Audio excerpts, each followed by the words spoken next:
Steve, you can get It is ready. working. I can confirm. Okay, thanks. Anybody want to do a watch party? Get it started, please. Get going, folks. All right, we're about to start the show, and we're off. Mute is off, and we're gonna go. And we're off. It sounded like a horse race, huh? Yeah, now you've blown. And we're off. Try it again. Mute is off, and we're gonna go in 3, 2, 1, and Hi, Steve Gilmore here. This is the Gilmore Gang. We sure? think. No, I'm not sure. I don't know whether we're recording. I think we're streaming. And joining us from the great state of Democrat, Georgia, is Brent Leary. Welcome, Brent. And a hearty, heartfelt welcome to you all. Thank you, sir. On behalf of the gang, thank you, sir. In Massachusetts is with a cat is Dennis Pombriand. Hi there. Not sufficient for a super, however. Yeah, not sufficient for what? A super, a lower third that we are putting in post-production. Let's go. That would be a superimposition lower third identifier. I always thought I was a supernumerary. The fake British guy is in London, and that's Frank Radis. Hola, ¿cómo estás? And also and I wasn't finished. I was going to change languages, but has anyone noticed that the tone and tenor of the Republicans is very different from that of the Democrats in this trial? No, and let's get everybody else on the show. The real British guy is in Palo Alto, and that's Keith Tier. True, but I could waive my American passport just to prove that the real British guy is also a real American guy now. Oh, he's dual. Wow. I'm heading there. Yeah. I'm on the way there, almost there. Well, you know, I'm proud to be an American. Wait, but you're not officially an American until we hear you pronounce David Bowie's name. That's right. That's right. Ask him to say aluminum. You know, the best thing about Bowie was his aluminum album. Oh my God! Wow, 2 in a row. Yeah, he had trouble doing it though. If you noticed, Brent, it wasn't easy. We'll give him a pass. It'll get better. Okay. I'm sure. All right. And rounding out the whatever is from the Seattle Northwest is Michael Markman. Yes, where we had a light dusting of snow yesterday, and we're having our first bout of below freezing temperatures. Wow, that's exciting. Rainy Seattle is snow dusted Seattle this week. Okay, and just we'll put the super in at the top. If you want to join us on the Telegram back channel, then read that super that we're going to put in later. Right here. And let's see what else is in that super pack. Our Twitter. Yes, our Twitter identity is at Gilmore Gang, coincidentally. And how do you spell Gilmore? With no E and 2 L's, and it's not MOUR. Well, that's the British guy. Okay. Approval, and then the last lower third would be the Substack newsletter from which the the Telegram feed is derived, and we may be switching over to the Twitter/review facility in the near future, so that the tools available to people. It's like wonderful. It's a paradise. It's another shitty day in paradise. Have you heard about Twitter Spaces? Ooh. Yes, I have. I only learned about them yesterday. What is there to learn? Do they exist, or are they, they exist. Twitter Spaces is basically Clubhouse. Right. It's audio. It's live audio for invited guests with TweetStream. Ooh. And that's available already. Apparently, I haven't been able to find it in my Mac version of the Twitter app, but apparently there's two new things: a space and something else beginning with F, which is like a story. I forget what it's called now, but they've got stories and spaces, and the stories start with F. It's a fleet. The story's called a fleet. Uh, Who's going to win that battle? It's fleeting. We are. and Yes, Facebook we, is the people. Yes. Facebook is exactly. also going to do a house version, I hear. Yeah, and so is what was the name of that? The U.S. government is going to do one. And Mark Cuban is doing Clubhouse as a podcast, a live podcast with a. Does he say it? Does he pronounce it Cuban? I pronounce it No, Cuban. he calls it Club. He calls it Club House. Good one. Good one. Yeah. Okay, so House. cleverly, Fast start. cleverly, Keith has insinuated the Clubhouse discussion in. So, do you want to burn that one off first? Well, there's a lot going on, mainly because it's become the viral focus of attention. Apparently, Steve Ballmer joined it now and is performing magnificently to huge audiences on Clubhouse with his developer roadshow equivalent. But it's become a huge fascination. Owner of a basketball team. What else? What is he promoting? I have no idea. I just read a tweet this morning from Ben Thompson, Stratechery Ben Thompson, saying Ballmer on Stratechery. This is getting funnier and funnier. What do you call it? I want to hear the alternative pronunciation. That's all I can think of calling it. Stratechery. Yeah, It's strategery. the George W. Bush pronunciation. It's That would be strategery. It's definitely the word tech. Right. Stratechery. It's I think definitely we're tech. misunderestimating Keith. Misunderestimating. No, we're just joshing. You That's mean we're all. Or underestimating We're him joshing. in an incorrect fashion, or we just haven't hit No, on the. what he's trying to say, I thought Steve, we were is all trying to what do he's trying to Bushism. say is I'm way worse than you're characterizing.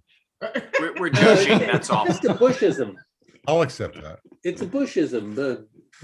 W once said, "Don't misunderestimate me." Ah.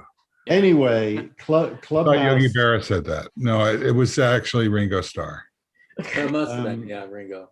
Clubhouse has Mark become Twain. the center of gravity of all that is new in Silicon Valley. There's no doubt about that. And the number of invites and they're growing by millions of users a day. Uh-huh. It got blocked in China, which is a sign of success, I think. Yep. Okay. Not a lot more to say. I mean, it's Yes. Yes. Yeah. Done. Success. Done.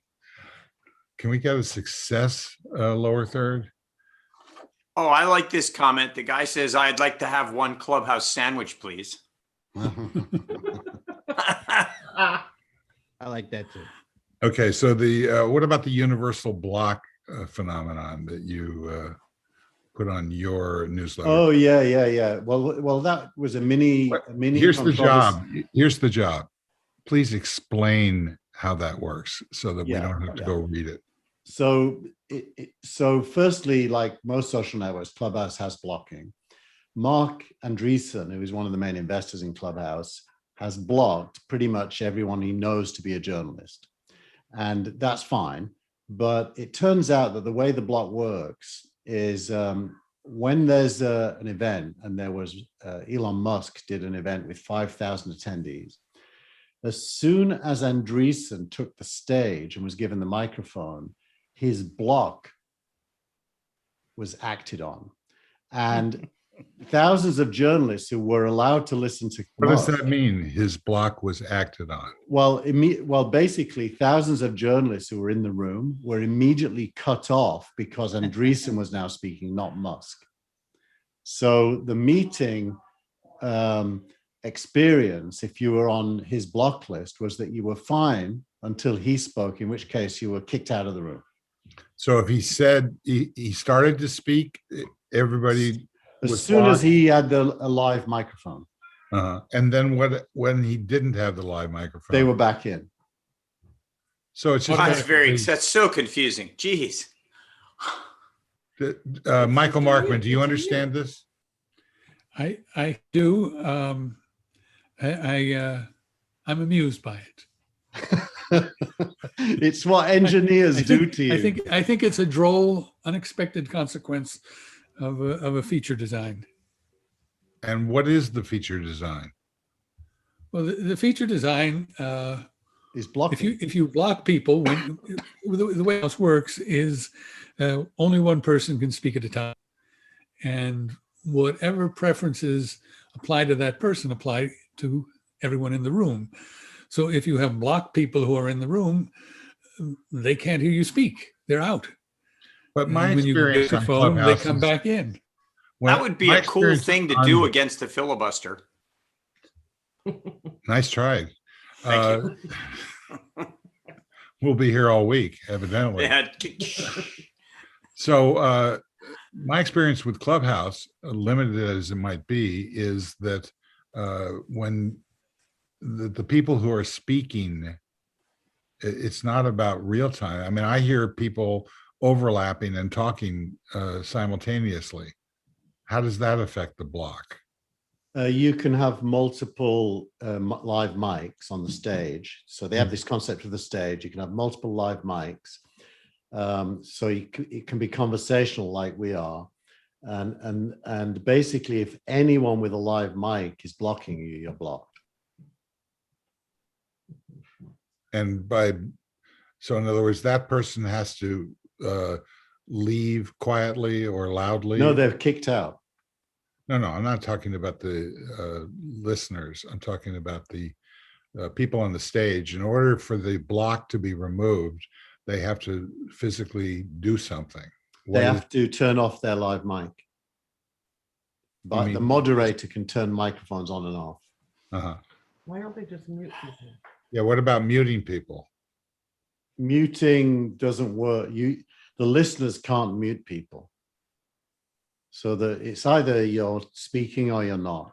Okay, and then the moderator can unallow you on stage, correct? That would work as well. If Can you went back, allow yourself? yeah, basically there's like a mosh pit. So you've got the stage, the mosh pit, and the audience, and the moderator can remove you from the stage and put you back in the mosh pit or even into the audience.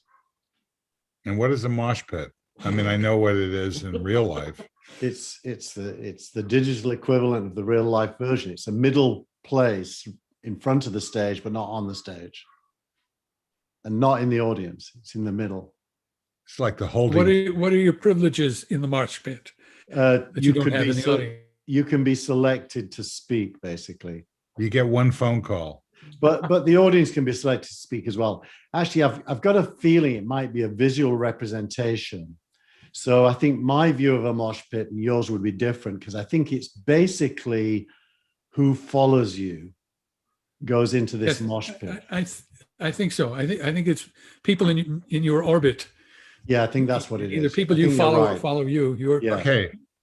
First poll of the show. How many people, if you understand any of this, raise your hand?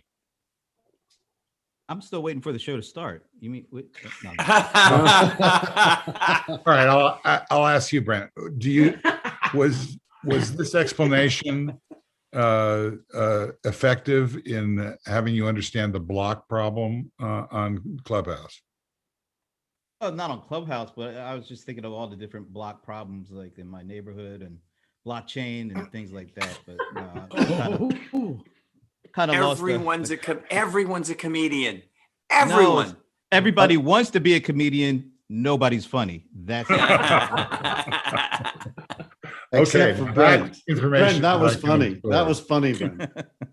Yes. By the way, Bitcoin is at $47,000 as we speak. Wow. Is that good or bad? That's Crazy. It's pretty good for me. I think it depends on if you're holding and at what point you. It's good for Keith because Different kind the of higher holding, it- Steve.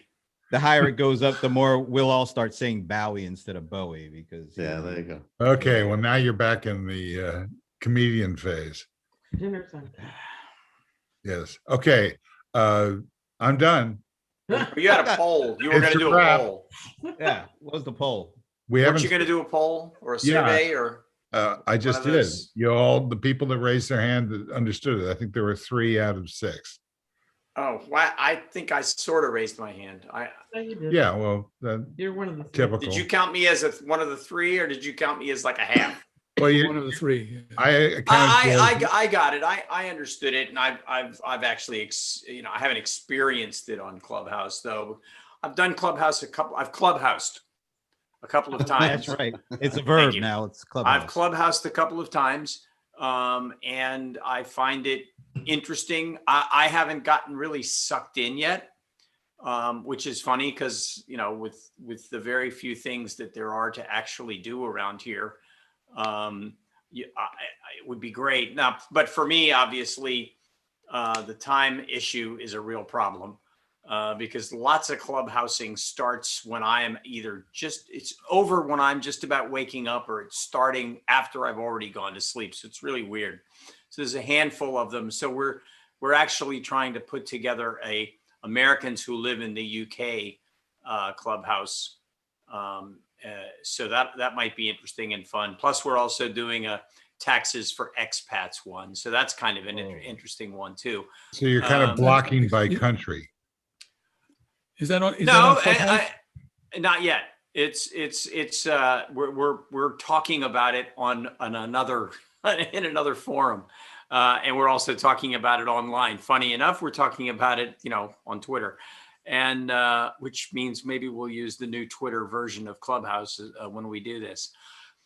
But I haven't gotten sucked in like I would have actually thought I was going to. I thought, wow, this is the greatest thing in the world. I can't wait to really do a lot with it, and I haven't. Maybe, like I said, maybe for me it's a time situation. It's cool. The sound is really good. I do think I can figure out a way to record it if I choose to.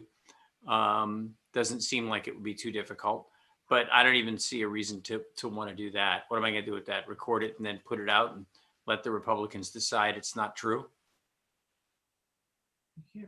So Come on, that was Gabe really Rivera good.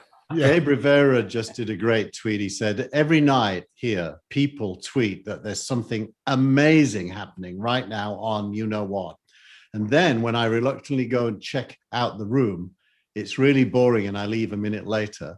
So what is wrong with me? Is there some drug I should be taking to enjoy these?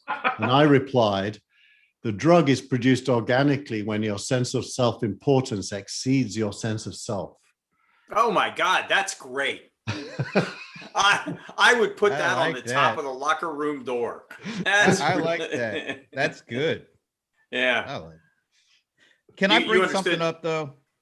I'm loath to get back into the politics stuff, but I just have to bring up 2 words, a name, Nikki Haley.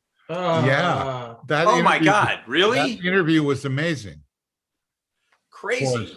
Lack of credibility. Oh, it was so obvious what she's doing. And matter of fact, her middle initial, I believe, is F. So it's Nikki F. Haley, I think. Somebody should explain because I didn't see it.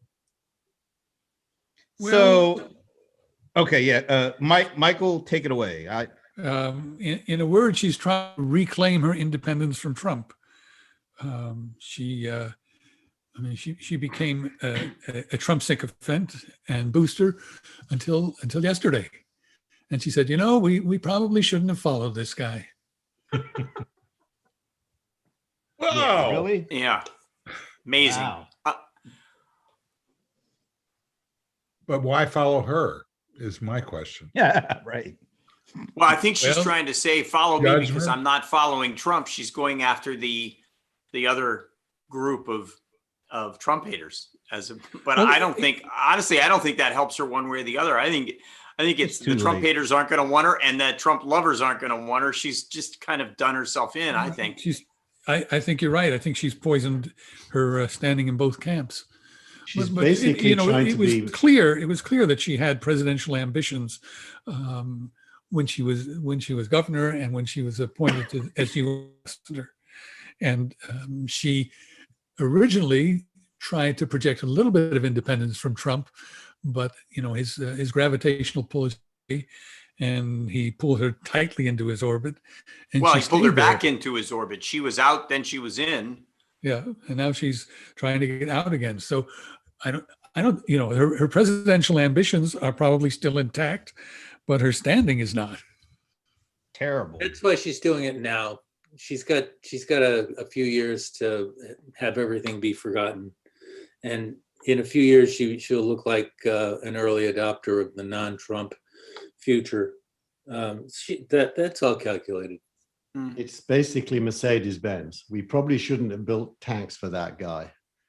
Let's reinvent Yeah, but they make great cars. You got to admit, they make really great cars. Well, I think Dennis is right about that. The question is, what is the timeline? How long does that process of rehabilitation take? Maybe it's enough for her 2024 campaign, but she's still out. 2028 will feel a lot different than 2024.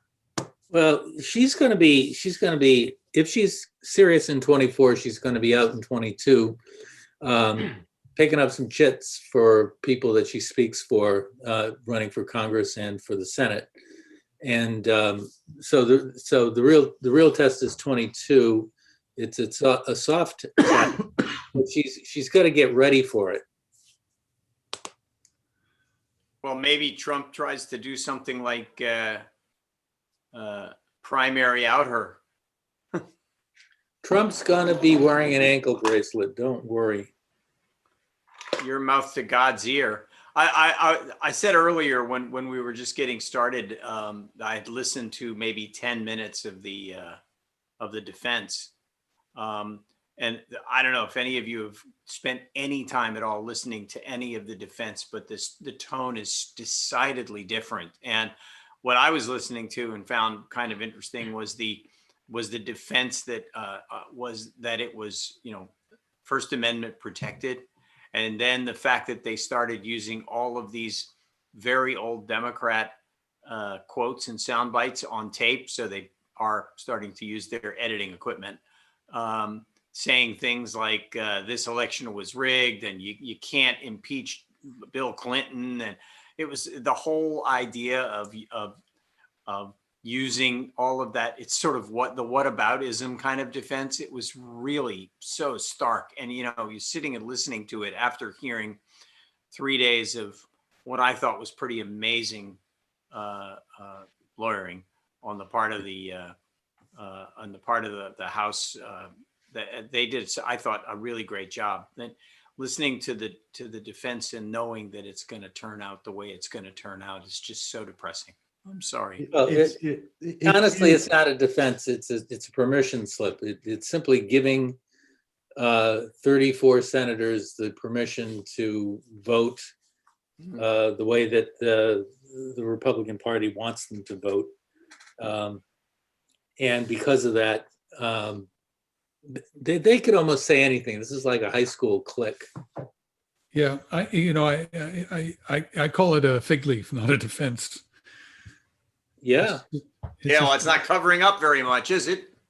It reminds me of, I got an email this morning from Syracuse University, where my oldest son is a student, and it said the Greek House broke the rules and has had 3 parties in the first week of term, each of which produced 20 COVID cases. And the Greek House is basically these senators. It's like a little cabal of people who think the rules don't apply to them. Yeah, well, it all has its roots in the division in the population. It's not so much that the Republicans are fearful of Trump; they're fearful of the Trump base. and how it gets negotiated is going to just it's going to be fun to watch, but I think they're playing a losing hand. Well, the long-term losing hand, I think this might be controversial, but I think it's politicians as a class, because what happens is there's a slow erosion where little by little you realize that every politician is a short-term opportunist seizing on whatever it is that gives them a short-term advantage. So when they play back those things where the Democrats say you shouldn't impeach Clinton, and then they play things where the Republicans say you shouldn't impeach Trump, what's really happening in the general population is a undermining of the authority and credibility of politicians per se. I think you're being naive there. I think people already feel that way. No, they already do, but it's yeah, and I don't think it matters. But it's the counter to that isn't going to be an edit of sound bites. It's going to be the success of the Biden plan.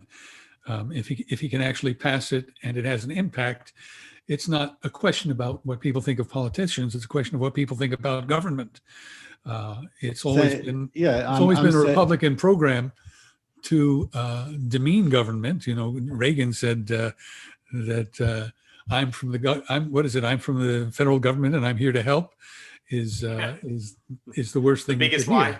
Yeah, and that's been their program for decades. The question is, can the Democrats restore confidence in the ability of government to affect our lives? I agree with you, Michael. That's the key question. And I mean, my prism is almost every president that's been elected since Clinton, including Clinton, with the possible exception of Bush, stood on the platform of being anti-Washington. Obviously, Obama was the most obvious at doing that, but then Trump was even more obvious still. And so the victory of the anti-politics is really a victory of lack of belief in government. And we, the people, seems to have been replaced by they, the government. And if we can't change that, then society itself is kind of fractured because the government needs to be the government of the people. And people need to feel as if the government is doing something that they asked it to do for them. And the idea that government is a cost as opposed to a benefit has to be, changed. But today, government is perceived as a cost, not a benefit. By some. By many, I would say, of all political shades, by the way. Oh, by well, you remember Clinton's slogan, the era of big government is over. Hang on, crosstalk. Finish your thought, Dennis, and then Michael. Okay. Well, I think there's a large number of people who would agree with you that government looks like it can't do anything, but there's a majority of people who think that government can. And that's why they didn't reelect Trump. I think you make a lot of sense that government needs to reinvigorate itself. And I think, honestly, it starts with killing off the filibuster, which I think is going to happen after Trump gets exonerated for the second time. Yeah, some of it is also, I think, a communications issue. The famous take the government's hands off my Medicare complaint. People don't associate the things they like about government with government. What they associate with government is fines and potholes and standing in line at the DMV and standing in line at the post office. They don't seem to associate their Social Security check with government or their Medicare check with government. That's true. So the question becomes, what does a good one look like? And if you look around the world and you try to find a good one, I don't know where you end up. Well, that's an interesting question. I wrote a piece, probably a piece that's too long this week, about the social contract. And I'll probably be writing more about the social contract, but it appears to me, having done a fair amount of research over the last 6 months in Enlightenment philosophy and the social contract, that we've completely forgotten that the social contract is a two-way street. We decided what we want out of government. We haven't decided that we want to give anything back. And of course, in a democracy, your freedoms and my freedoms are freedoms that we allow each other. Yeah. And as long as we think that government is somebody else, and that it isn't government of the people, and it isn't the thing that we set in motion, we'll have the problem. That's why and I think eliminating the filibuster is going to be the first step, because the government is really hamstrung by a minority that doesn't want to pass any legislation led by Mitch McConnell. You get rid of the filibuster, all of a sudden government starts working again for the people. And the social contract is reaffirmed. Filibuster aside, that social contract, that's the very definition of contract, that it has to be on both sides. Yes. I took a law course once. The contract has 5 parts. So, I'm intrigued by the comment that Keith made, a little teeny one there about boy, what they need is a good marketing.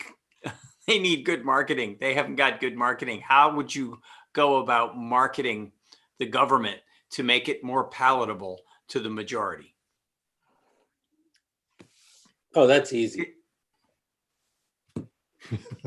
Okay. Well, how do you market anything? I mean, Give everybody a cat. Is that a question on What? I think that the Biden administration is doing a pretty good job getting it going. Yeah. They are very disciplined in message. They don't talk about things they don't want to talk about. They reinforce the key messages day by day. They're having some interference now because of the impeachment. They'd love to get that behind them. But it's a question of consistent, focused communication. Remember, we didn't just forget about the benefits of government. It was drilled out of us by a key focused communication campaign. All of the Frank Luntz work, all of the Newt Gingrich work, undermining people's sense that government had anything positive to contribute to our lives. It's also about having accomplishments and touting them. Yeah, absolutely. And the other thing is that government is so persuasive, it's bound to do things that annoy somebody. It's bound to do things that get in some people's way. If you set up regulations about work safety or environmental safety, it's going to annoy somebody. And the benefit, of course, is that there's a commons that's preserved for more people than get annoyed. But the people that get annoyed have a very large megaphone. Stacey Abrams wrote a piece in the New York Times this morning, alluding to that point, saying basically that everybody's not going to agree with you all the time, but you want to develop a situation in your party where people will say, okay, well, I didn't like that, but I like everything else that's going on, or I like most of what's going on with the party, so I'm going to stick with it and I'm going to defend it. You've seen that in the Obamacare run-up, where Obamacare polled very badly, but all of the individual features of Obamacare polled very well. That sounds like a communications problem. I mean, people like that kids could stay on their parents' insurance, that there were no limitations based on pre-existing conditions, that there were a lot of preventive. I mean, if you just took every provision and polled it, it was popular. If you polled Obamacare, it was not popular. So to me, that goes to the heart of the framing in the U.S. The individual rights, the rights of man, are so deep in the culture that the Republicans have always been able to successfully claim that something that's for everybody is taking away something that's for you, like forcing you to pay on not being allowed to keep your same doctor. They always focus on the rights of the individual against the benefits to society.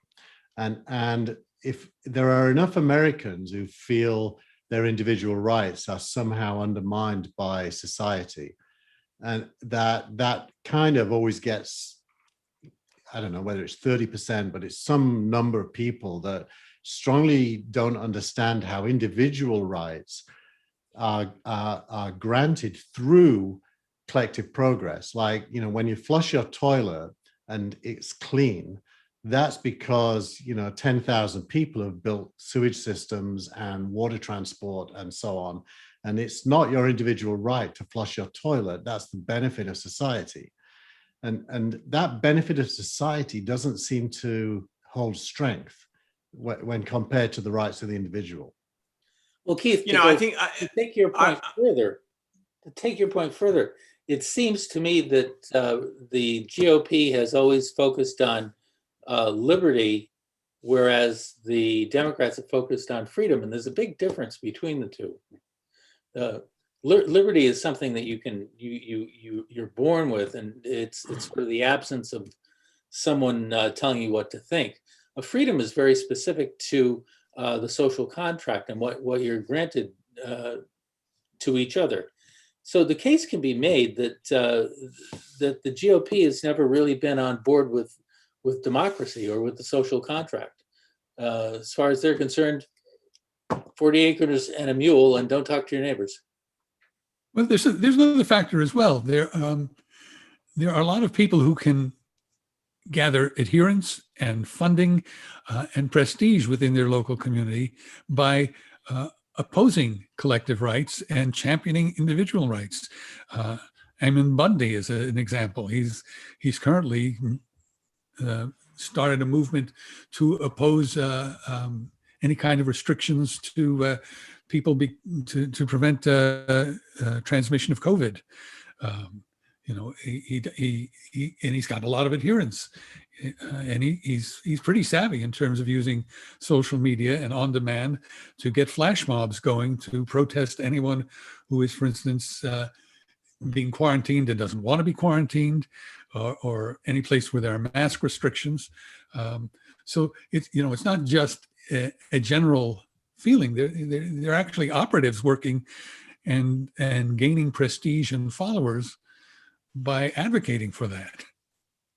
It seems to me that I'm not going to say this very eloquently, I know, because I'm already struggling with it, that unless people have a chance to try these things out, they will never know whether or not they can possibly work, yet getting them to try them out is the problem in the first place.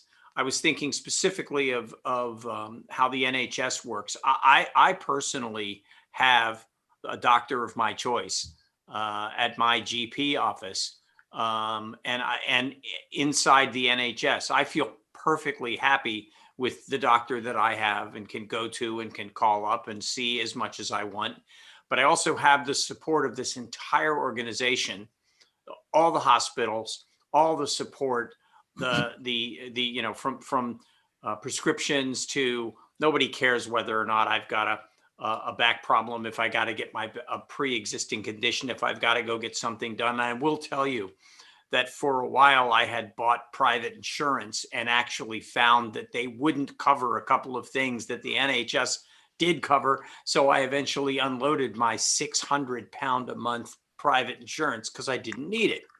But the point is that when I started here in the UK, I looked at that kind of like, well, how's that going to work? I don't know. I just don't know. And then here I am 5 years later, which is arguably a good long time to have, to have tested it out.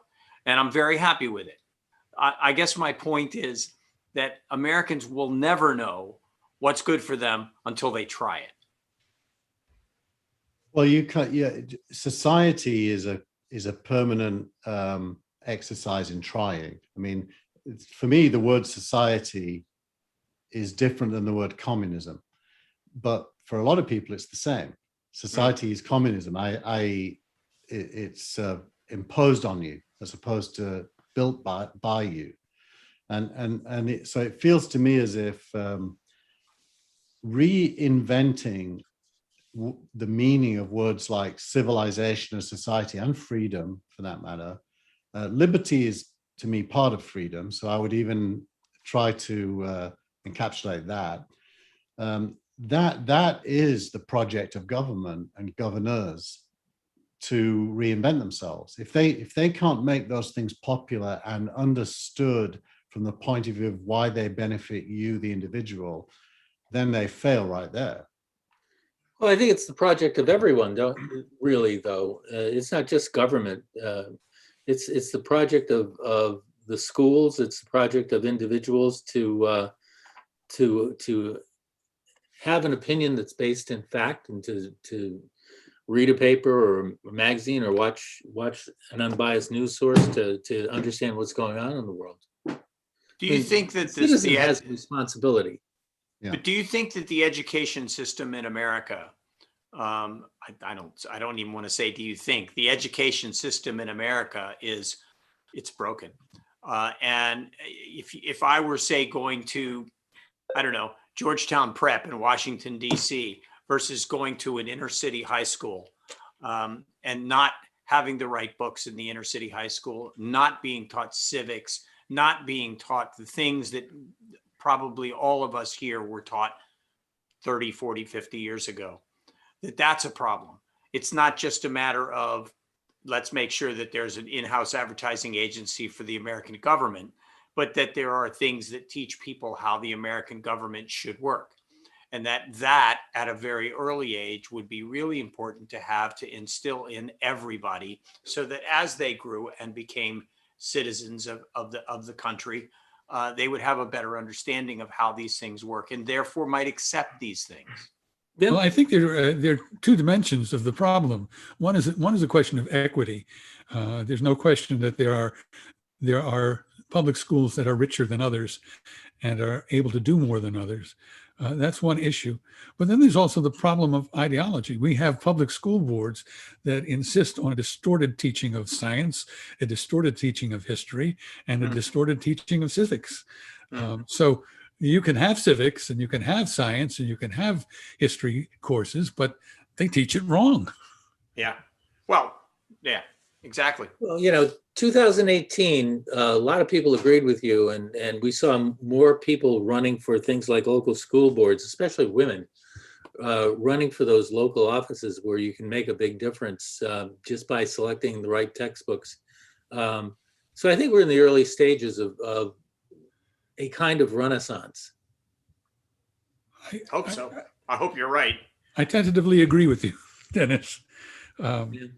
No, I think I go the other way a bit, but it's more, I guess it's more skepticism than belief, which is when I look at the impeachment trials, even though I want him to be convicted both times, looked at from the point of view of the citizen examining the political class, it doesn't look good. Well, I agree with Keith. Yep. I'm very. If you average the Republicans and the Democrats, it doesn't look good. If you concentrate on the Democrats, it looks terrific to me.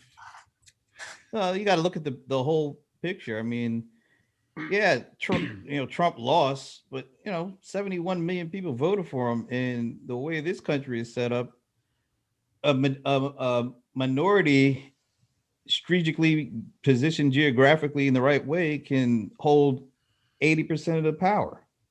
Yeah, because of the way this system is set up. So I'm not feeling all that optimistic, because it doesn't take a majority to run things. It takes a well-positioned minority with power and money. Yeah, but that circles back to something Dennis said a little earlier.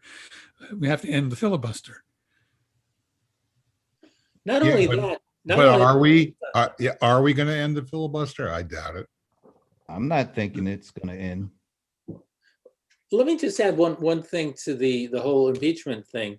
The thing we forget is that Trump only needs 34 senators in his corner. There's a supermajority required to remove him from office, which is, ironic because it only takes a simple majority of electoral votes to elect somebody. So the Democrats are at a distinct disadvantage in this whole process. And I think if you look at the first couple of votes about the constitutionality of the process, you get a strong indication that a simple majority could easily remove him. Yeah. But and you would think any of the Republicans who were really serious about running for president in 24 or 28 or whatever, they would go ahead and do what needs to be done to take out, the biggest threat that they will have unless they take him out. But they're not going to do it because they're afraid. They're afraid of, the hold that he has on their party. And I'm not talking about, I'm talking about the people, the voters. Right. Yeah. The threat isn't Trump. The threat is the Trump base. Yeah. I'm not so sure that that's true. I think that the super minority in the Republican Party is the biggest gift that the Democrats have. So I think that the Democrats actually want this situation to persist. Well, they think they do.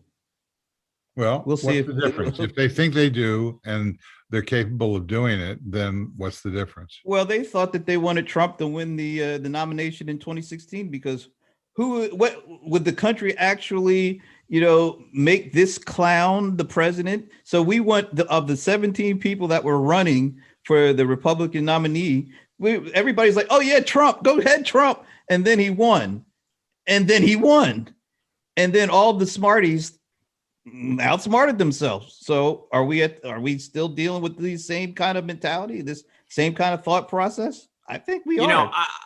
It was interesting to me to watch the vote go down about the constitutionality of the process, which obviously won. It is constitutional. Yet how many of the Republican senators are still holding on to the fact that they believe that it is unconstitutional, and that's going to be the reason that they're going to vote against impeachment, regardless of the fact. May make a little adjustment. I don't know what they believe. I know what they say. Yes. Okay. By the way, just to throw something else in here for a second, there's an incredible quote from one of the Republican lawyers that you can't incite what was already going to happen. Now that's one that's going to be parsed for a while, don't you think? Well, but what they're trying to do is say that the issue was the speech on the 6th. That's the way they're trying to define it. So the Democrats said, no, let's go back a few months and see that this is a long campaign building up to the 6th. The Democrats are going to try and narrow that focus again. So you're right. If the crowd was already there and they already had plans with the Capitol, and we know that they're going to attack, and Trump spoke to them that morning, well, that's not the reason they attacked. So isn't it interesting then that this quote from the defense attorney plays right in my mind, plays right into the hands of the thing that the Democrats laid out. Well, because the things Democrats laid out are true. The things Republicans are laying out are trying to find some kind of fig leaf, some kind of excuse. That's all it is. This is not a logical argument. This is not an argument that can be won with logic. It's an argument that has to be won on emotion. It might be won if, for example, if there was conclusive proof of the PP tape, or there was some tape of, or some witnesses that showed that Trump tortured puppies on a regular basis, or that neither of those things would matter, Dennis. You know that. Now, I don't think that. I think it was Senator Sheldon Whitehouse. It's a lot closer to reality than the logical argument. The logical argument was needed, was necessary, but it's not sufficient. Well, then seeing those Republican senators meeting with the defense attorneys yesterday was just insane. And it was so crazy to hear about it and to see it.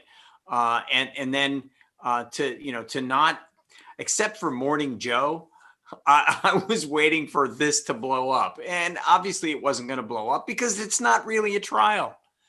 Well, I think it was Senator Sheldon Whitehouse who said, after what the Democratic House managers presented, if this were a trial, the defense attorneys would just run and try and strike a plea bargain. They would not put on a defense. Right. I mean, there is no answer to the evidence in the case that the Democrats made. The problem is the Senate is corrupt, or half of the Senate for sure is corrupt. And you can't have a winning argument against a corrupt group that's going to do what it wants to do. All you can do is look. You know what you need to do is adopt a containment strategy, very much like what the United States did after World War II against the Soviet Union. That you basically, if they didn't build an Iron Curtain, we would have. You keep them behind the Iron Curtain, and you let them have as little access to the oxygen of the West as possible. And in this case, that means you kill the filibuster, and you just and you take them off Twitter. Yes. Yeah, you build a wall and you make the Russians pay for it, and put them on Clubhouse. We can do that. Right. Put them on Clubhouse and then block everybody. Block all of them. block them them. all. Block Look, them. here's the problem. You know, the Democrats made a thorough case, but they did leave out one thing deliberately. They demonstrated that this was all a progression from the big lie that the election was fraudulent. Right. What they didn't mention was that a large number of Republican senators were in on that, were amplifying that case, were accomplices to what Trump was doing. Now, where else do you have a jury where accomplices of the accused are sitting on the jury? You know, there's a process called voir dire to make sure that never happens, that you don't have accomplices of the accused sitting in judgment. Well, Except in this a case, corrupt system. you do. Except in a corrupt system. And you don't fix corruption. So which is it? Were the founding fathers corrupt? Is that what you're telling us? Not at all. I'm saying the system's been Well, they corrupted. set the system up. They set it up. They set it up, but you know, the big fallacy in the way they set it up, when they talked about it, they said, we don't want political parties. We don't want factionalism. We just want a bunch of smart, good thinking, righteous, good citizens working for us. They didn't want parties. Right. So the whole system of the Senate, the impeachment clause, was based on the fact that there would not be parties. Now, once these same guys who wrote the Constitution started the government, got into the government, they said, you know what? We disagree with each other. I think we'd be better at disagreeing with each other if we coalesced around parties. So the very guys who said parties are a bad thing gave us the two-party system. And Soon to become the three-party system. Once they did that, the many provisions of the Constitution just became kind of a semi-joke. We've already got a three-party system. Well, 3.5 party system. I mean, you know what I mean. What are the parties?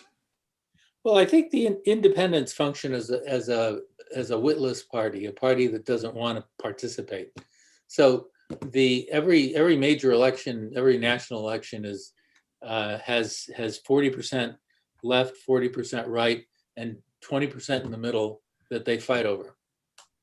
And every national election is about who wins that 20%. But isn't it also a case where with every national election that the bucket for independents, that percentage goes up and the other ones go down? Maybe, I don't know. So Keith, where's your big idea here? Keith, what's the big idea that you were promoting earlier? I was trying to be to what we're talking about now. Yeah, I was trying to be positive about how you would rebuild. Yeah, but link what you were talking about earlier with what we're talking about now? I think it comes down to, Dennis says a lot of politicians are corrupt, and I agree with that. And I think the word corrupt in an American context basically is another way of saying paid for by various people. And so the corruption is mediated through commercial relationships. So it's not like a third world country where it's, you know, you put money in your back pocket somewhere, you know, it's mediated. So the whole system is built on corruption as a model. It's not just the individuals. So what I would say is you need some genuinely passionate believers in what Dennis has been researching, the Enlightenment kind of meaning of progress and society and government, who can translate that into normal language for ordinary people with the goal of getting back to a government of the people, for the people, by the people. That's basically what you need. And now that might not be Democrat or Republican. It's more likely to be, and I'm not saying third party, but it's a new generation of politicians. And when I look at someone like AOC, she can't do that. She basically pursues an individual agenda derived from identity politics. She's not really universalistic in her language enough to do this. It's a universalist language that you're looking for. But there are people who can do it. Stacey Abrams can do it. Pete Buttigieg can do it. And they do it very effectively and very eloquently. AOC has put herself on the left, pushing toward the left. She's not trying to speak universally. She's trying to push toward the left. But there are people who are really eloquent, and you know, Buttigieg's ability to go on to Fox News and make a strong case is remarkable. Yeah. Yeah, well, and not be nailed to the cross by the Fox anchors. He lacks a coherent vision, though. I mean, I don't know what his end game is. He doesn't tell me that. Well, his end game is to be president.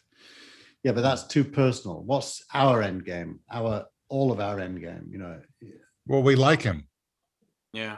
Well, I mean, he has a job to do now, and for now, that's his game. He's in charge of transportation, and his goal is to take part of the Biden agenda and get it done.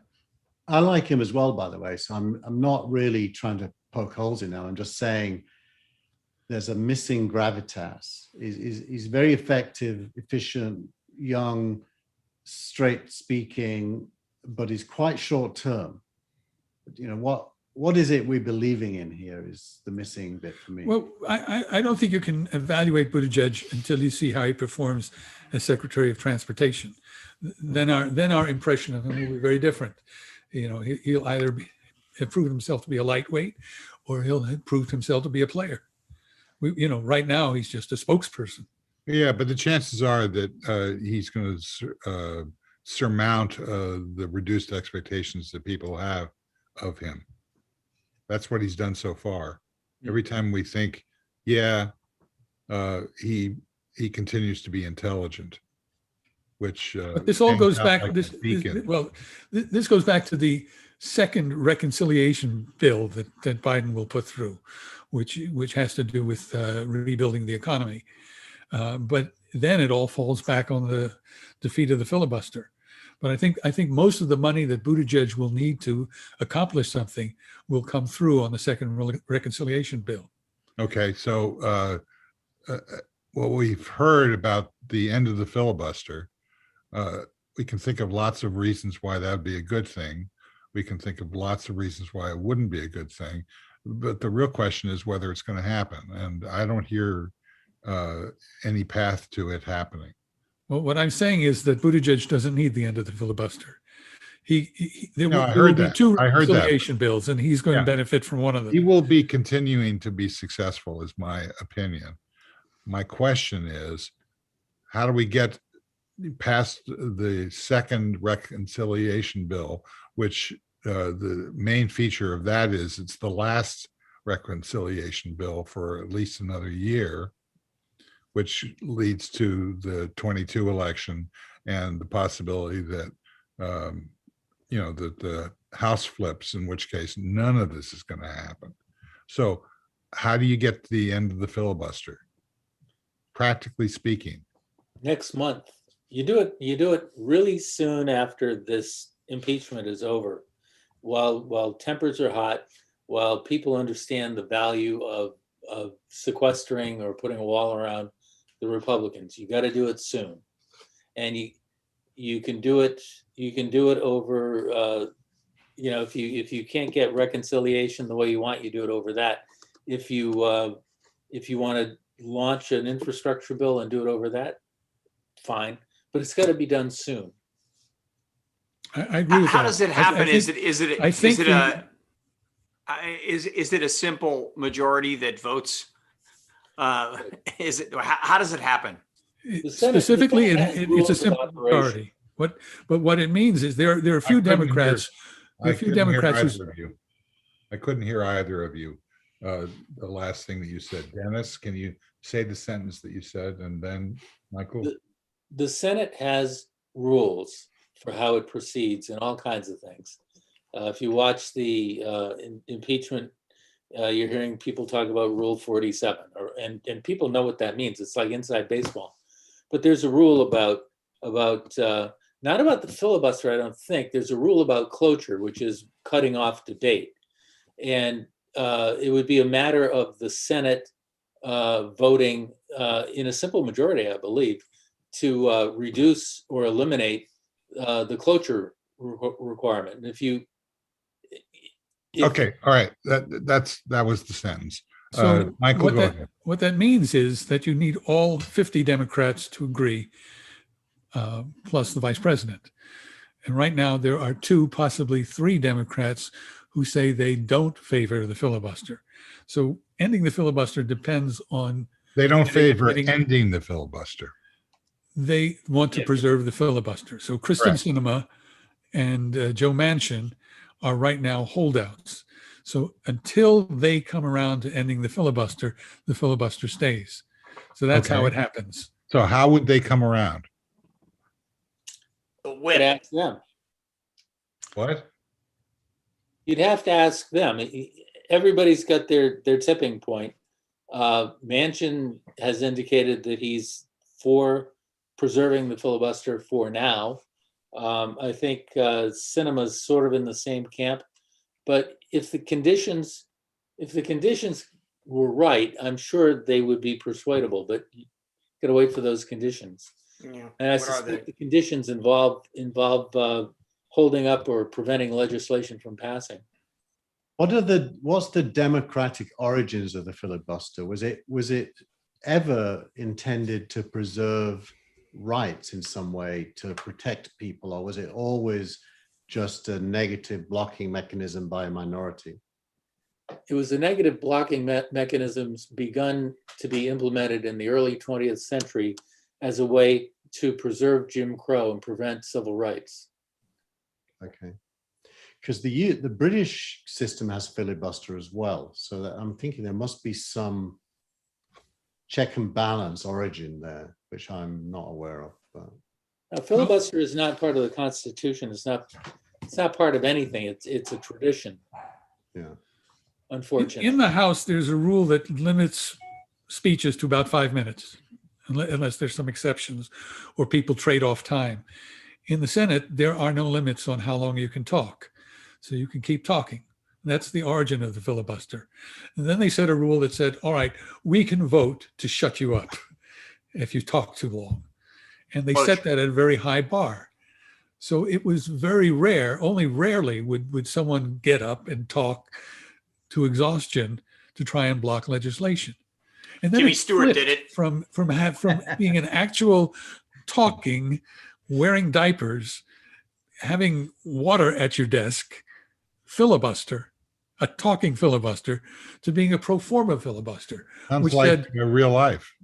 Which said, all right, we are going to insist on a 67 vote majority, and then it was later reduced to a 60 vote majority in order to get this bill passed. So it's not real filibuster anymore. It's a theoretical filibuster. Okay, I'm gonna call a halt to this filibuster by saying, Brent, is this Yes. going to happen? Are we going to bust the filibuster? Yeah, I don't think so. Yeah. But I do have a visual aid that I'd like to put up and put to the group. Particularly, I want to put this to Dennis. So I saw this, and I posted this on Facebook because I just thought it was really fascinating. Netflix is basically owning the stream right now. The content, people are just the 9 out of the top 10 shows that are being streamed from Netflix. I'm just curious, how many of these top 10 have each of you guys seen? 6. I can't read them. I can't read them very well. I know. Oh, can you make my screen big so he can see it? I saw this when you first posted it. And dogs. I saw this when you first posted it, and I counted 6 for me. Yeah, I had only 3. Just read. There are some people. No. I'm 3. I've seen 3. What's the first one? Cobra Kai. I've not seen it. Bridgerton, I've seen. Yeah. The Crown. I've seen it. Yeah. Queen's Gambit. I'm not sure what the other ones are. Mandalorian. No. That's the only one that's not Netflix. That's on the Disney Channel. Well, there's talk today of NBC and Comcast merging with Warner to try to. I saw that in your newsletter, Frank. Thank you. Yeah. My new newsletter. My all new. I saw it all media, all new, all media, all the time. There you go. Yeah, I just got tired of the news. What? Hey, wait a minute, Steve. You and Tina haven't said how many of you guys have watched, by the way. Tina says 5. 5. Okay. See, look, I can hold up 3 hands. You ready? 1, 2, 3. Okay, yeah, there it is. Adds up to 5. But Brent, what is your point? No, there's no real big point. It's just well, except for Netflix is owning the stream. Netflix is dominating how we're viewing stuff now, and we're all viewing stuff in a more stream fashion, like the TV.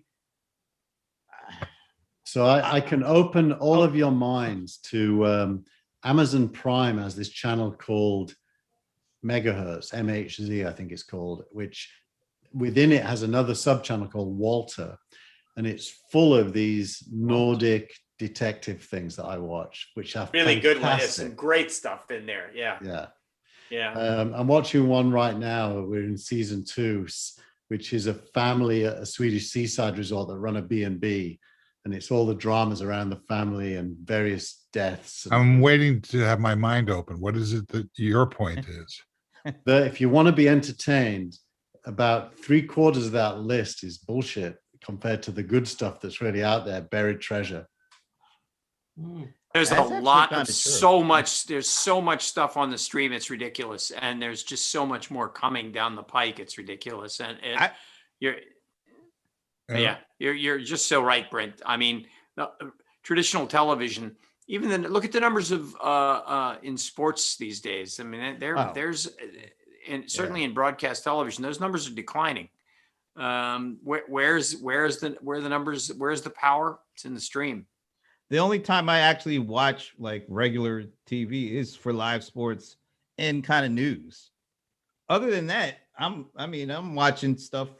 Like you said, I'm finding all sorts of like channels that I had never heard before because the content, there's so much variety in the content.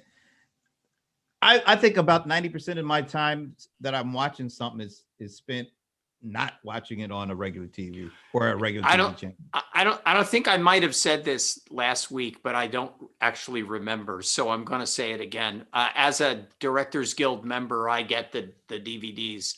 Yeah, you said. And most of them were Netflix films. So dominating the awards so far that have been announced, or at least the nominations. We'll see if they dominate the awards. Yeah. Well, my big question is: Are we all dentists at this point because we don't watch TV? It's not that we don't watch content; we're just not watching it on like the traditional TV anymore. What is the traditional TV? It's this new stuff. I do watch a traditional TV. I just have it showing me streamed stuff from the internet. Right. Well, No, I guess TV is not dead, but broadcast TV is dying. Right. Well, hey, wait a minute. It doesn't make you dentists. Are any of you watching? Say you read a book. Are any of There's you only one watching? dentist. Are any of you watching Bryan Cranston in Your Honor? Oh yeah, that's great. Yes, we Yeah, are. fabulous, great. incredible. Yeah. No spoilers. Thank God. Thank God they don't do that. Dump and run Netflix strategy. That's the one show. I like Dump and Run, but I'm tired of waiting for this 10th episode. I want to watch it now, but I can't. But I don't care about all those other shows because I know that I can find out the answer. Well, I'm watching Bryan Cranston in Breaking Bad. I'm doing a rewatch. Yeah, it doesn't end well. Spoiler alert. Wait a minute, It doesn't end well. The fun is not in the fun is not in getting the answer. The fun is going through the process and then getting the answer. It's the journey, Brent. It's the journey. That's right. And I like my journeys binged as opposed to. I have two words for you: Peaky Blinders. Excellent. Excellent. Yeah, that was good. Really? Why, Yeah. aye, man. Peaky Blinders. Uh-oh. That's the Geordie. That's Geordie. They're in Birmingham, so it's more like Peaky Blinders. I was wondering if we're going to get the real pronunciation. Peaky. That's That's right, different. Peaky. I love this these British conversation. accents. Where are you They from? are I'm from minutely Birmingham. different. I'm from Birmingham. That sounded a little Liverpudlian in there, a little bit. It is close. Wow. Yeah. Yeah. Liverpudlian, huh? Yeah. Like Lilliputian? Otherwise- Exactly. Otherwise Hey. known as Scouse. Scouse is Liverpudlian. And we all get only- together and beat up on. Funnily enough, when you watch these Nordic things, you realize how much Viking is in English. Like in where I'm from, when you meet someone in the street, you say, hey up, which means hi, how are you doing? Or what's going on? Hey up. And that is like that. totally Swedish. Yeah, you're absolutely right. The Vikings have a lot of influence in the British Isles. What about the Huns? A lot more. Swedish is Germanic. So it's all Germanic. Wow, really? Yeah. Yeah. So is it Attila or Attila? Attila. Is it IKEA or IKEA? IKEA. What's the Is it- difference? Is it Pantene or Pantene? Wow. That one I've passed. Is it Adidas or Adidas? Adidas. Is it aluminum or aluminium? Aluminium. It's gonna take us out, isn't it? Yeah. We've gotten to that point, Brent. We've gotten to the Brent. We've reached gotten the to Brent. that point. Yes, Brent. We have Brented this conversation. Well, Everybody. I hate these The kinds of Brenting put downs of the show, but in this case, totally apt. Well, I think this ought to be the traditional ending, just to go through some pronunciations. And then we know the show's over. I actually want to put out a call to our hardware techies out there. I am trying to find something called an M2 NVMe NAS. oh wow. So M2 NVMe is the little flash drives that are inside an iPad. And it's like it looks like a memory chip with a slot and you plug it in.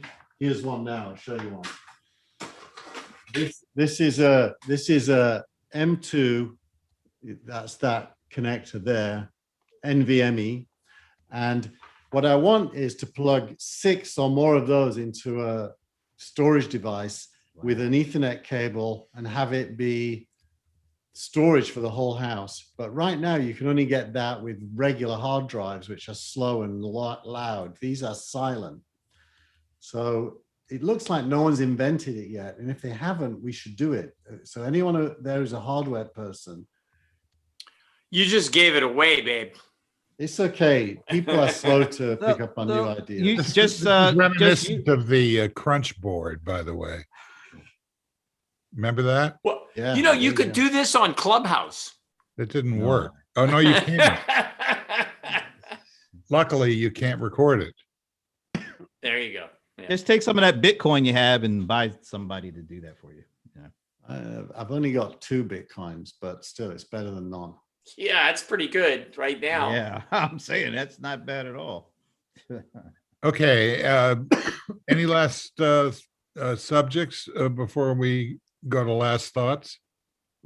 Yeah, I got one. It's a question for Keith.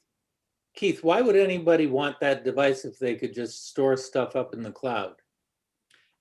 Well, it's for video editing. Like locally, I can get. I've got these locally plugged in by a Thunderbolt. So I've got 2 16 gigabyte terabyte storage devices Nice. that all my videos on, and one is a mirror to the other. So I back it up every night, and I get like 1,500, 1.5 gig per second to them. Jeez. But I can only plug them into one computer. What I want is that performance where more than one computer in the house can get it. And 10 gig Ethernet can give you that now, whereas the cloud can only do 1 gig.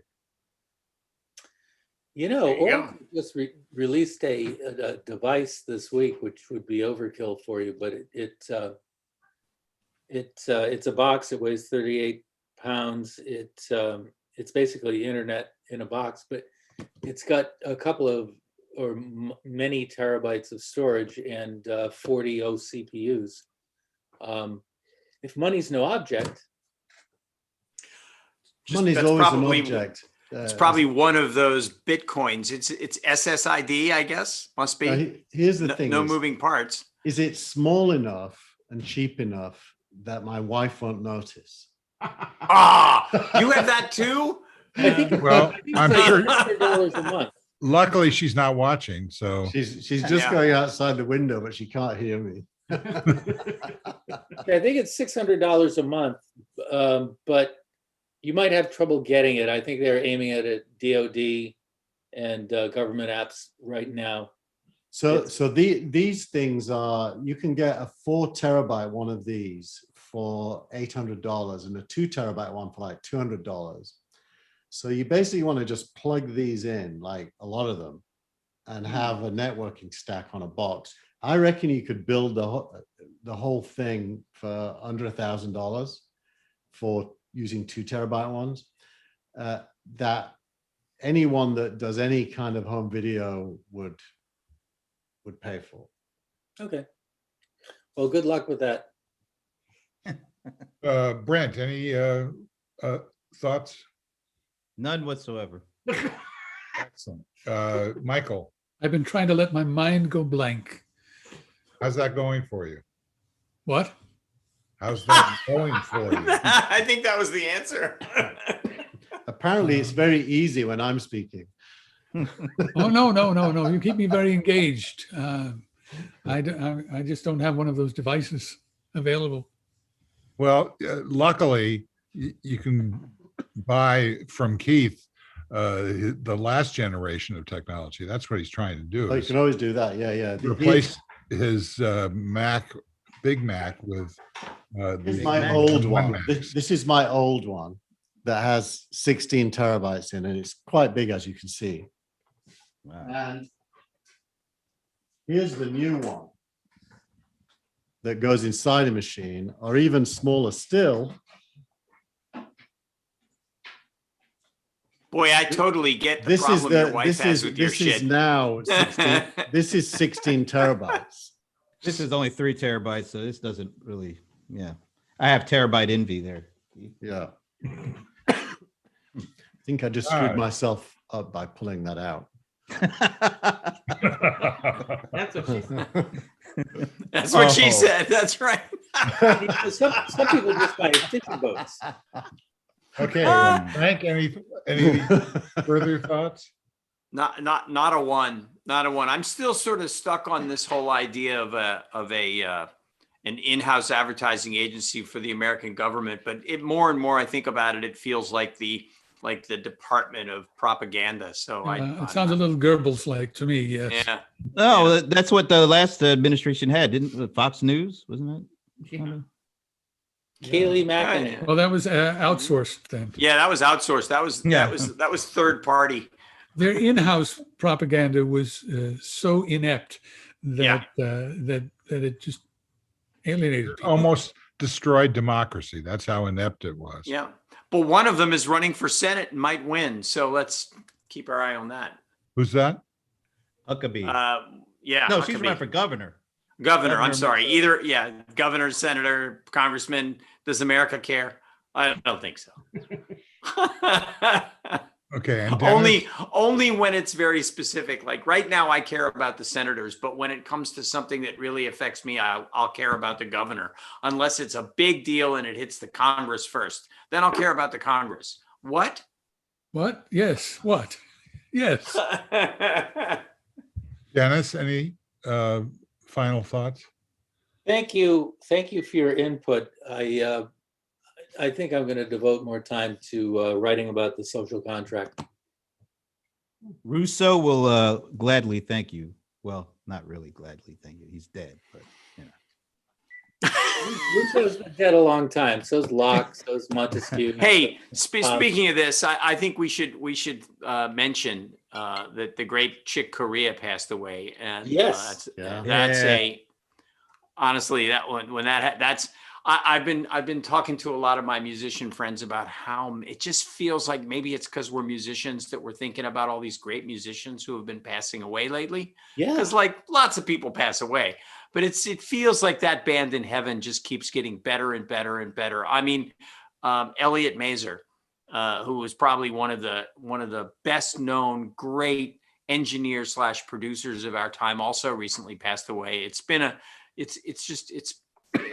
It's overwhelming, and maybe it has a lot to do with I'm getting older, and those people that were my heroes are. This is Dennis. You should read this. I think I've got that somewhere. Yeah. Okay. It's really good. It's very thick. I know George Lucas wrote that. That's pretty good. Yeah, this is George's granddad, born in Hungary. Oh. Can you send me that on a thumb drive? Put it on your 1,000 terabit storage facility. It's basically all about how Nietzsche unraveled everything good about thought. Kind of like this show, huh? Yeah. We do that every day or every Friday. Yeah, exactly. 6:30. Yeah. What do you mean by that, Brent? Oh, no meaning. He was comedian. We're back to the beginning. It all comes full circle. No, but I'm not funny, so jokes don't have to be true. They just have to be funny. What? I failed on both counts then. So yeah. Keith's right. Know, a joke that's true is actually much more funny, I think. Yeah, they're the only jokes that are funny or true. No, a joke doesn't have to be truly true. It needs to be perceived as plausible. We're going right kind of like the government. Kind of like the government.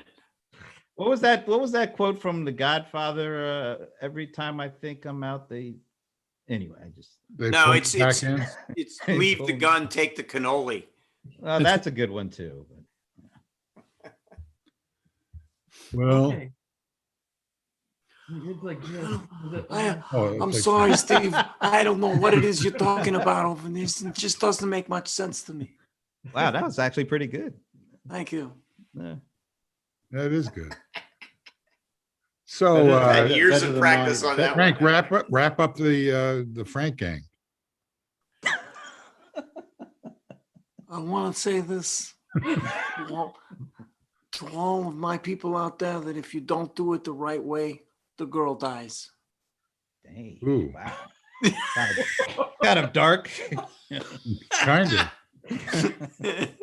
Okay, I want to thank our producer and director, Tina Chase Gilmore. I want to thank everybody's still here, so I can thank you Thank you. in person. Thanks, Brent Leary. Thanks, Dennis Pombriant. Always a pleasure. Thanks, Michael Markman. My pleasure. And now there's a difficult choice. Thanks, Keith Tier. I want to say it's the Goyle, not the girl. The Goyle. And thanks. Hello. Frank Radis. It's Mr. Brando to you. My pleasure to be here and be part of this esteemed group. Steamed is correct. Steve. I do a really good impersonation of this French communist called Ernest Mandel, but you wouldn't know who he was, so you wouldn't know if Yeah. he was good. But unfortunately, we just heard about it. Je parle un peu français. What would the point of that impression be? The people will win one day. This is good. Very good, very, very good. We're not going to be able to do that on this show. That sounded very much like Maurice Chevalier. Tank heaven for little girls. Wow. You can't I don't sing think- that song anymore. I don't Dennis. think this That- show that is song has ever gonna been end. cancelled. By the way, the Ever since Hugh producer, Hefner started singing it, it's in the tank. the director of the RBG movie, the documentary about Ruth Bader Ginsburg, reminds me that the song that was the theme of that show was called "I'll Fight." Just saying. Is that person watching? No, she sent it to me on a tweet. I just got a subscription to my newsletter while we were speaking. It's amazing. All right. It was I because of subscribed. that last, it was for that last impersonation you just did. That's Probably, yeah. Yeah, I'm still reverberating as a result. We're going to translate it into French now. You have to put I impersonation. think it's time to stop the stream. All right, Tina's trying to get me to shut up now, Oh, as opposed to talk more. wind it up. Okay. I Sounds I got nowhere to go. I mean, Thanks for showing up. it's, this is Zoom, what else is new? So what do you think about these? Oh, no. Why'd you turn your TV off this time? Because of the Republican game plan? Yeah, but it's entertaining. Yeah. That's what TV is. I No, literally, they I didn't- literally you know what? I haven't even watched a minute of it because I just can't bear it. No, The whole you know what? thing. I will tell you that one of the executives at NBC during my days there used to say to, because I was working at the time in the news division, and I was always supporting the news division and wanting to get them more airtime for promotion and everything I could. And he said to me, "Don't think for 1 minute that TV was invented to inform. It was invented to entertain." Yeah, I'm sorry about that. I always forget. Yeah, it's okay. I'm still on, but I just muted myself. What time are you going to be at the golf course? No, Dennis, you have not muted. 3:60. You have not muted yourself. So, want to go then? I'll see you there. I think it's time to end. Bye. Yeah, that was a Time to moment. end. Time to end here. Oh, Does, this is does entertaining. anybody know the last We're line? still streaming, aren't we? Yes, Yes, of course we are. we We're still are. recording and streaming, and the show's not over. It never ends. Because I haven't Yeah. said what it said. The line is, thanks to everybody who showed up, and especially those who didn't. Yes. All right, so does anybody want Bye-bye. to do that line? Oh, you just did. You just You just did it. did it. He just did it. You Can just we did let it. this one get? Come on, It's- rap, cut, Yeah. give him the hook. Bye-bye. Bye-bye. Yeah.